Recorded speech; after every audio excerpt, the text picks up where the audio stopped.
తాకట్లో ఉన్న మీ బంగారాన్ని విడిపించి ఆ రోజు ఆన్లైన్ రేటుకి కొంటాం. Sharma gold company. ఇటీవల దేశంలో ఉగ్రదాడులు పెరిగిపోతున్నాయి. మెట్రో సిటీలను టార్గెట్ చేసుకుని ఉగ్రముక్కలు విధ్వంసాలకు పాల్పడుతున్నారు. ఇదిలా ఉంటే ప్రజలు ఎక్కువగా ప్రయాణాలు చేసే ఎయిర్పోర్ట్, బస్, రైల్వే స్టేషన్స్, విద్యా సంస్థలకు ఫోన్ కాల్స్, ఈమెయిల్స్ ద్వారా దుండగులు బెదిరింపులకు పాల్పడుతూ ఉన్నారు.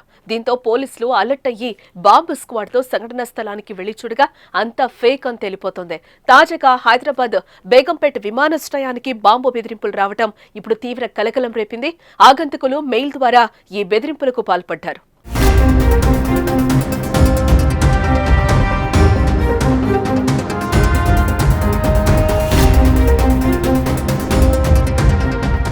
బాంబు బెదిరింపు నేపథ్యంలో అలర్ట్ అయిన Telangana special protection force bomb squad, dog squad తో విస్తృతంగా తనిఖీలు చేపట్టారు.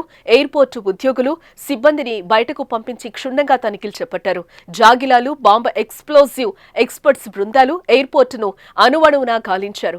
ఇప్పటి వరకు పోలీసుల తనిఖీల్లో ఎలాంటి పేలుడు పదార్థాలు కానీ, అనుమానాస్పద వస్తువులు కానీ కనిపించకపోవడంతో అంతా ఒక్కసారిగా ఊపిరి పీల్చుకున్నారు. అయితే ఇది ఎవరో ఆకతాయిలు కావాలని చేసినట్లుగా పోలీసులు భావిస్తున్నారు. ఈ ఘటనపై కేసు నమోదు చేసుకున్న పోలీసులు మెయిల్ ఐడి ఆధారంగా ఆగంతకులను గుర్తించే పనిలో పడ్డారు.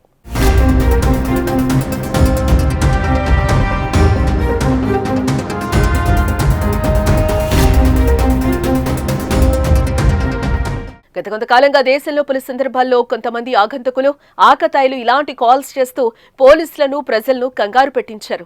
సెలబ్రిటీలు, వ్యాపారవేత్తలు, క్రికెటర్లు రద్దీగా ఉండే ప్రదేశాల్లో బాంబులు పెట్టినట్లుగా మెయిల్స్, ఫోన్ కాల్స్ చేస్తున్నారు. వెంటనే పోలీసులు అలర్ట్ అయ్యి స్పాట్ కి వెళ్లి క్షుణ్ణంగా తనిఖీలు చేసి ఎలాంటి బాంబులు లేవని క్లారిటీకి వస్తున్నారు. కొన్నిసార్లు ఇదే తరహాలోనే బెదిరించి విధ్వంసాలకు పాల్పడిన ఘటనలు కూడా ఉన్నాయి. మీ చుట్టుపక్కల అనుమానాస్పద వస్తువులు, మనుషులు ఉంటే వెంటనే పోలీసులకు సమాచారం ఇవ్వాలని కోరుతున్నారు.